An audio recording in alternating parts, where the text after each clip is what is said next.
Destiny's Myth and Folklore was published in 2022 by Lucky Duck Games. It was designed by Michał Gołębiewski and Filip Miński and was illustrated by Karolina Jędrzejak, Mateusz Komada, Katarzyna Kosobuczka, Magdalena Leszczynska, and Irek Jelinski. 1 to 3 characters explore Aptern locations that are a mix of medieval Europe and dark fantasy. If you watch my reviews of the base game and Sea of Sand expansions, it's basically more of that. Story is everything in this game, but I'll avoid spoilers as best I can. I explain how gameplay works in my review of the base game, but the general idea is that you'll explore tiles, solve puzzles, engage monsters, make dialogue choices with NPCs, visit shops, and so on. To break it down, explore the world, gain information, and achieve goals to fulfill your destiny. That's Destiny's Myth and Folklore. Destiny's, especially its setup and takedown, is a long game, but Myth and Folklore took less time to play than Sea of Sand. Our average time for the 3 scenarios is about 2 hours and 15 minutes. You need at least 3 feet by 4 feet, even in a 2-player game. Speaking of player count, our 3-player games offered time-related tension and a race element to see who'd achieve their destiny first. You also get to experience a bit more story. With all that said, this would work well as a solo game, although I haven't tried it myself. You do have more downtime with the full player count. The theme can be intense, but I feel like this expansion is less violent than Sea of Sand, and while there are religious elements, it isn't as big as a part of the overall story. Still, I doubt many kids under 12 will be ready to handle the length of the game, let alone its narrative and reading level. Thanks to the Destiny's app, Myth and Folklore setup is intuitive, and once you find the minis, couldn't Lucky Duck Games number the insert slots to make this easier?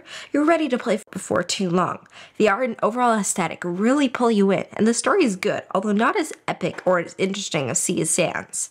Like in previous scenarios, turns are taken in steps. Sometimes the player may be able to visit numerous places or experience a handful of things. Sometimes their turn ends after a single choice.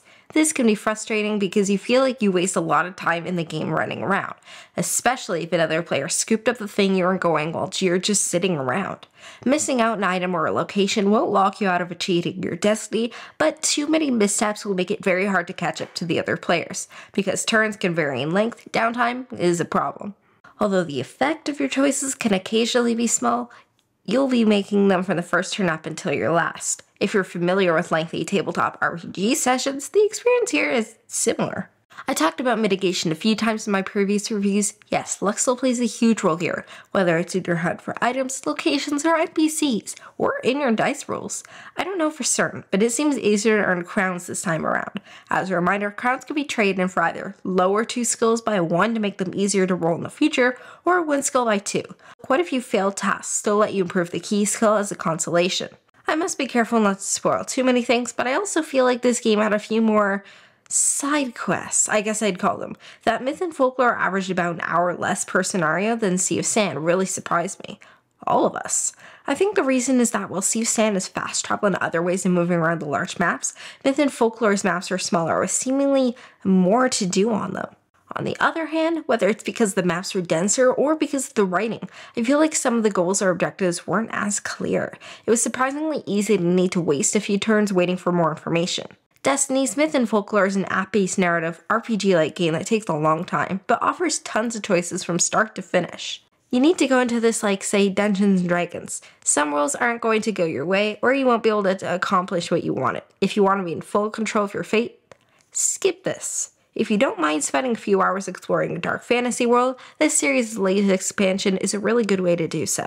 I really enjoyed Sea of Sand's narrative, the politics, and the locations, despite how it took forever. In a way, Myth and Folklore is a lot like a polished version of the base game. It takes fewer risks, but maybe the best overall Destiny's experience because of it. It just isn't my favorite.